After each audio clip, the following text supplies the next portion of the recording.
High, এই এলাকার সকল মেয়েদের ক্রাশ হচ্ছে I love you. I am so sorry. আমি একটা মেয়েকে অনেক পছন্দ করি। এখন থেকে এই বাড়িতে আমি যা বলবো তাই শুনতে হবে। কেন শুনতে হবে জানা? এই বাড়ির সকল সম্পত্তির মালিক এখন। ভেবেছিলাম কিছুদিন পরেই তোকে এই বাসা থেকে আমি বের করব, কিন্তু না, আজ এখন আমি তোমাকে এই বাসা থেকে বের করব। এখনই বাসা থেকে বের হয়ে যাও। হাত ছাড়ো বলছি না। Such a silly boy. ওই যে একটা মেয়ে আসছে না, ওই মেয়েটা এই এলাকার কোনো ছেলেদেরকে পাত্তা দেয় না। আমি শিওর তুইও যদি প্রপোজ করি ও তোকেও রিজেক্ট করে দিবি। কি বললি? আমাকে রিজেক্ট করে দিবে? এই এলাকাতে এমন কোনো মেয়ের জন্ম হয়নি যে আমার প্রপোজাল রিজেক্ট করে দেয়। আমি যদি ওকে প্রপোজ করি ও রাজি হয়ে যাবে। তাই ঠিক আছে, 20,000 টাকা বাজে। 20,000 টাকা বাজি? ওকে, ডিল ডান। টাকাটা রেডি রাখ। হাই, তোমার সাথে একটা কথা আছে।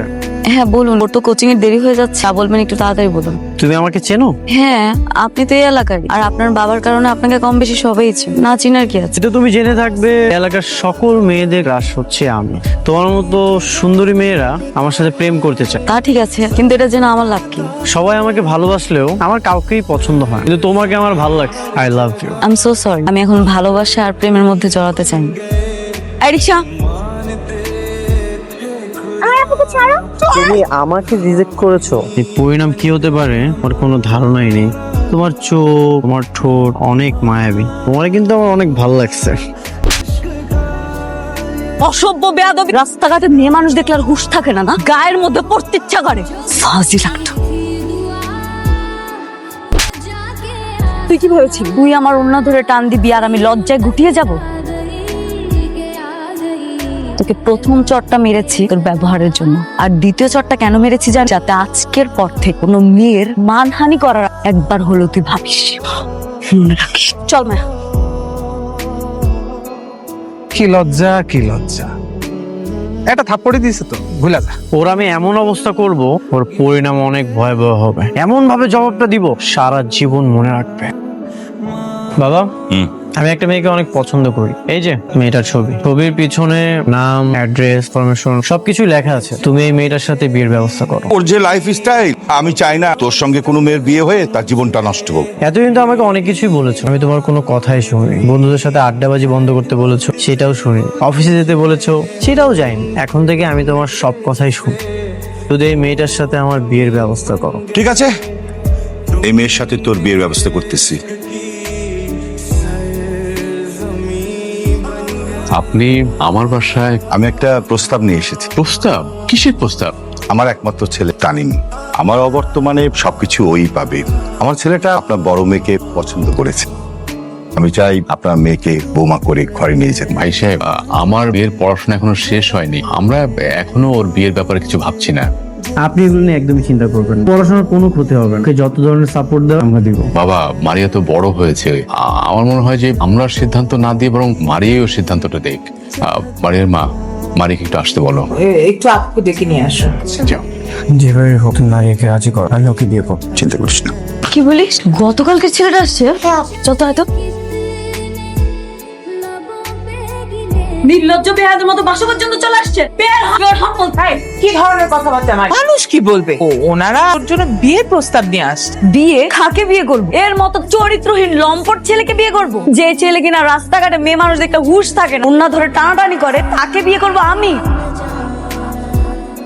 কি কি বলতেছিস? কারণ তো টানা রেখেছো মা? আমার ওন্না ধরে টানাটানি করেছে। বাবা, তোমাকে তো বলাই হয় তোমার শরীরটা ভালো ছিল না, তাই আর বলিনি। সেদিন আমি মায়াকে নিয়ে কোচিং এ যাচ্ছিলাম, উনি আমাকে রাস্তার মধ্যে প্রপোজ করে, আর ওনার প্রপোজাল একসেপ্ট করেনি দেখে সবার সামনে রাস্তার মধ্যে ওন্না ধরে টানাটানি শুরু করেছে। তানিম, ও যা বলছে সেটা কি সত্য? ওইটা একটা অ্যাক্সিডেন্ট ছিল, আমি ইচ্ছা করে করিনি। একদম মিথ্যা কথা বলবেন না। কি করেছেন আর কি করেন না এটা আমরা দুই বোন খুব ভালো করেই জানি। ভালো ভালো বলছি, এখান থেকে চলে যান। সবার সামনে থাপ্পড় মেরেছি, আজকে সবার সামনে তুলে মারবো। চুপ কর মারিয়া, এসব কথা বলতে হয় না। ভাই সাহেব, আপনি একজন সম্মানী ব্যক্তি, আপনার প্রতি যথেষ্ট সম্মান রেখে একটা কথা বল। মারিয়া যদি আমার মেয়ে না হয়ে আপনার মেয়ে হতো, তাহলে আপনি কি এমন একটা লম্পট ছেলের সাথে আপনার মেয়েকে বিয়ে দিতেন? না, কখনো বিয়ে দিতাম না, সসম্মানে ফিরিয়ে দিতাম।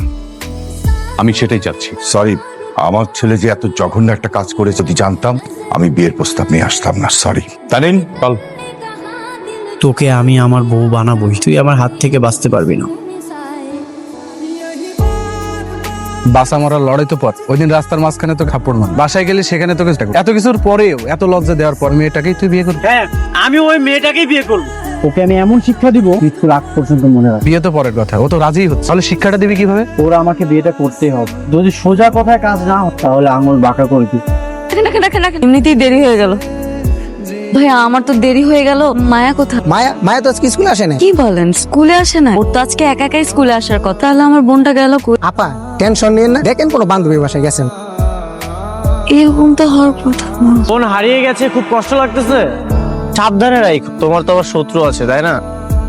তার মানে আপনি আমার মায়াকে লুকিয়ে কোথায় লুকিয়ে রেখেছেন মায়াকে? তোমার বউ কোথায় আছে কে জানে, আমি তো জানি না। আচ্ছা, তুমি তো অনেক সাহসী প্রতিবাদী না, ঠিক আছে তুমি তাহলে তোমার বোনকে উদ্ধার করো, চল। হ্যালো বাবা। আমি মা বলছি রে, শোন, তোর বাবা অ্যাক্সিডেন্ট করেছে, তুই তাড়াতাড়ি আয়। কি তো মা, মায়াকে তো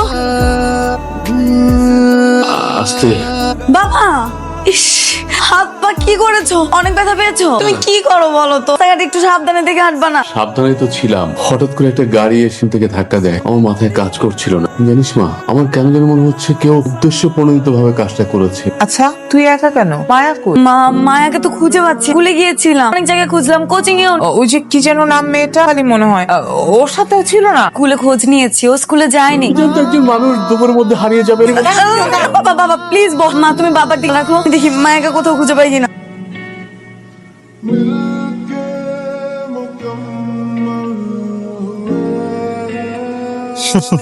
একদিকে বোন হারিয়ে গেল, এদিকে বাবা অ্যাক্সিডেন্ট করলো, একটুর জন্য মারা যায়, বেঁচে গেছে। আপনি সবকিছু জানেন, আমার বোনটা কোথায় আজকে ভালো করেই জানেন। আর আমার বাবার অ্যাক্সিডেন্টটাও আপনি ইচ্ছে করে করিয়ে। আমি করেছি?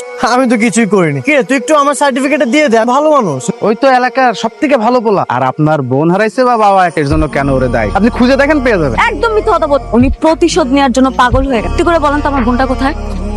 তোমার বোন কোথায় সেটা তো আমি জানি না, আর জানলেও বলার প্রয়োজন মনে করছি না। তোমাকে যদি বলি আমার লাভটা কি? আপনি কি চান? আমি কি চাই সেটা তো তুমি খুব ভালো করেই জানো। তোমাকে আমি বিয়ে করতে চাই। এটা কোনোদিনও সম্ভব না। সেই মানুষটা রাস্তাঘাটে মেয়েদের দেখলে ধরে টানাটানি করে, মেয়ে দেখলে ব্যাক টাচ করে, একটা মানুষকে বিয়ে করবা ইম্পসিবল। এটা নাকি কোনোদিনও সম্ভব না। ঠিক আছে, তাহলে তুমি তোমার বোনকে খুঁজে বের করো। আচ্ছা, ওর মা তো মাঝে মাঝে বাজারে যায়, ওর বাবার মতো যদি ওর মারও কোনো অ্যাক্সিডেন্ট হয়, ড্রাইভার কিন্তু আমি নিতে পারবো না। আমি নিঃস্ব একটা ছেলে। একদম। আপনাকে আমি হ্যালো মা, তুমি ঠিক আছে? মায়াকে পাইছি? না মা, এত পাইনি। কি বলি, এখনো পাসনি? মানে কি, আল্লাহ জানে ওর সাথে খারাপ কিছু হয় নাই তো? মা তুমি কান্না করো না, এবার করো না, আমি দেখছি, একটু সময় দাও। কি হবে মা? মা একটু ধৈর্য দাও মা, আমি দেখছি। আপনাকে বিয়ে করলে কি আমার বোনকে ফিরিয়ে দিবেন? অবশ্যই তুমি তোমার বোনকে ফেরত পাবে। এরপর আর আমার পরিবারের কোনো ক্ষতি হবে না? ঠিক আছে, আপনি আপনার বাবার সাথে কথা বল, আমি আপনাকে বিয়ে করতে রাজি।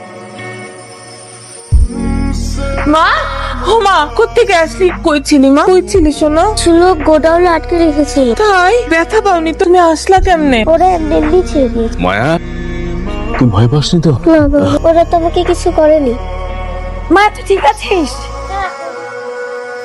তুই ভেবে সিদ্ধান্ত নিয়েছিস মারিয়া? তুই কি জানিস যে ওই ছেলেটা সম্পর্কে কেউ ভালো বলে না, ওটা খারাপ ছেলে বা নাকি তুই জেনে শুনে আমাদের কথা? বাবা আচ্ছা বাবা, একটা মানুষ কি সারা জীবন খারাপ থাকে? বিয়ের পর দেখবে আমার সঙ্গ পেলেও ঠিকই ঠিক হয়ে যায়, আমি ওর সাথে ভালো থাকবো। চুপ কর, তুই কাকে মিথ্যা কথা বলি? তোর মার সাথে আমি তোরে জন্ম দেইনি, আমি তোরে চিনি না। তুই ওরকম একটা ছেলের সাথে, না না না না, মানতে পারি না মা। যে ছেলে আমাদের মায়াকে তুলে নিয়ে যায়, তোর বাবাকে অ্যাক্সেপ্ট করায়, মারে। তুই আরো একবার ভাব, আর একটু ভেবে দেখ। আমি জানি তুই আমাদের কথা ভেবে এই ডিসিশন নিচ্ছিস। বাবাকে চাইলে ওদের সাথে পারবে ফাইট করতে, বল দেখি না, আপোষে যদি সবকিছু হয় তাহলে তো ভালো। বাসর ঘরে হাজবেন্ডকে সালাম করতে হয়, এই ন্যূনতম শিক্ষা যাও কি ফ্যামিলি তোমাকে দেয়নি? আসো সালাম করো। কি হলো? আসো সালাম করো। না এইভাবে না, সুন্দর মতো পা ধরে সালাম করো।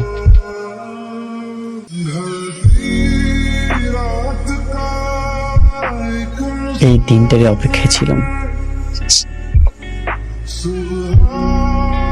তুই কি ভেবেছিস আমি তোকে বিয়ে করেছি রাজরানী বানিয়ে রাখবো তাই?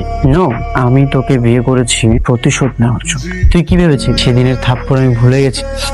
আমি কিছুই ভুলে যাই না। আজ থেকে তোর এই কান্না কেউ শুনতে পাবে না। তুই সারাক্ষণ এই চার দেয়ালের মধ্যেই বন্দি থাক আর দিন গুনতে থাক। হিসাব তো মাত্র শুরু হলো, তুই মাত্র হিসাবের প্রথম পৃষ্ঠায় আছিস। হিসাবে তুমি বড্ড কাল, হিসাবটা যে ভুল করেছো সেটা নিজেও জানো। তোমার কি ধারণা তোমাকে ভালোবেসে সংসার করতে এসেছি? না, আমি স্যাক্রিফাইস করেছি। আমি আমার পরিবারের জন্য সবকিছু করতে রাজি। আমি তো সব জেনে শুনে আগুনে ঝাঁপ দিয়েছি। তুমি আমাকে মেরে ফেলবে, মেরে ফেলো, কোনো ভয় নেই। শুধুমাত্র আমার পরিবারের গায়ে একটা ফুলের আঁচড় আমি আসতে দিব না। সেটা তো তোর উপর নির্ভর করতে। ডিল হয় সমানে সমান। তুই তো আমার লেভেলেই নেই, তুই তো এখন আমার কেনা প্রপার্টি। তুই যদি আমার সাথে উল্টাপাল্টা কিছু করিস, ওর বাবা মার কি হবে বাকিটা তুই বুঝে নে। আমিও দেখতে চাই এই খেলা কত দূর যায়। তোকে বলেছিলাম না আমার টার্গেট কখনো মিস হয় না, এবার বুঝতে পেরেছি। বাপরে বাপ, তুই তো একটা জিনিস, বাজিতে জেতার জন্য নিজের শত্রুটাও বিয়ে করে ফেললি। চির শত্রুকে বিয়ে করলাম, অনেক বেশি অহংকার করেছি। আজকে ওর অহংকার আমি মাটিতে নামিয়ে দিয়েছি। সারা জীবন এখন আমার গোলাম হয়ে থাকে। বন্ধুদের সামনে এভাবে অপমান করার জন্য আমাকে নিয়ে আসছেন? আমি তোমাকে এখানে অপমান করার জন্য নিয়ে আসি? তাহলে কেন নিয়ে আসছেন আমাকে? আমি তোমাকে এখানে এনেছি এইভাবে অপমান করার জন্য। বাসর ঘরে থাপ্পড় দিয়েছি, সেটা তো চার দেওয়ালের মধ্যে সীমাবদ্ধ ছিল, কেউ তো দেখেনি। এখন পাবলিক প্লেসে থাপ্পড় দিলাম, বুঝতে পারছো কেমন লাগে? কাজটা কিন্তু ঠিক হয় না। তুমি তো নিজের বউ। কে বউ? ওর মতো মেয়ে আমার বউ হওয়ার যোগ্যতা রাখে নাকি? তানিন, তুমি বলেছিলে যে বিয়ের পর তোমার বদলো সব ত্যাগ করবে, নিয়মিত অফিস করবে, ক্লাবে আড্ডা দিবে না। আমি কিছুই চেঞ্জ করতে পারবো না। তুমি তো তোমার কথাটা রাখতে পারো, তাহলে আমি কেন তোমার কথাগুলো শুনবো? তাই বলে নিজেকে বদলাবি না? আমি কিছুই করতে পারবো না। তোমার অফিস তুমিই সামলাও। তাহলে তুই এই মেয়েকে কেন বিয়ে করলি? জীবনটা নষ্ট করলি। ওর জীবন নষ্ট করবো কি করবো না সেটা ও খুব ভালো মতো জানে। তুমি তো আমাদের বিয়েটা দিতে পারলে না। আমি নিজ যোগ্যতায় ওকে বিয়ে করেছি। তানিন, কেন তুমি আবার ওকে বিয়ে করতে গেলে? ও তো তোমার জীবনটাই নষ্ট করে দিবে। না বাবা, আমার ভাগ্যে যা আছে তাই হবে। তুমি প্লিজ মন খারাপ করবেন না।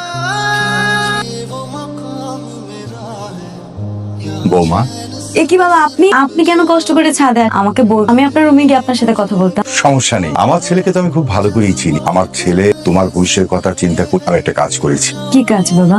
আমার সমস্ত সম্পদ আমি তোমার নামে লিখে দিয়ে, এই যে দেখো, দেখো, এখন থেকে আমার সমস্ত সম্পত্তির মালিক তুমি। কিন্তু কেন বাবা? আপনার ছেলে বেঁচে সব সম্পত্তির মালিক আমাকে কেন করে দিয়েছে? মা, আমি জানি আমার ছেলের হাতে যদি চলে যায় না, 2-1 বছরের মধ্যে আমার তিলে তিলে করা সব সম্পত্তি ভ্যানিশ হয়ে যাবে। আমি কি এগুলো কাটবো? আর আপনার ছেলে কখনোই মেনে নেবে না বাবা। মা, তুমি কেন টেনশন? ম্যানেজার আছে, ও সবকিছু দেখাশোনা করবে। আর আমি তো আছি।